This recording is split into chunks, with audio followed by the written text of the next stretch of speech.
Wala masyadong nagtatanong ng ganun eh. Wala rin masyadong nakakaalam nito tungkol sa Diyos. Ano love language ng Diyos? I will say yung paghingi sa Kanya.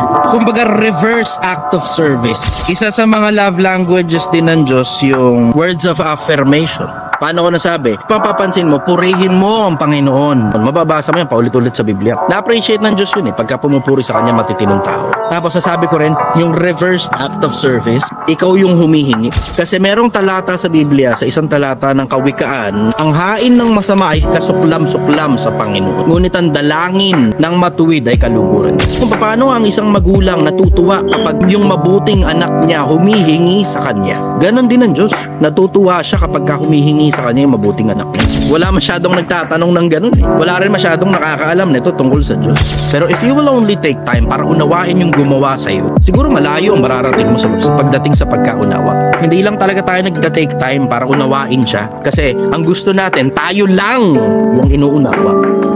Hanggang sa dulo, mananatili pa rin akong sumasagot ng mga tanong. Mananatili akong hindi interesado sa politika. Mananatili akong hindi interesado sa pera. Mananatili akong hindi interesado sa kasikatan, sa kayamanan, sa kapangyarihan, sa katanyagan. Mananatili pa rin akong sumasagot sa mga tanong ninyo sa pag-ibig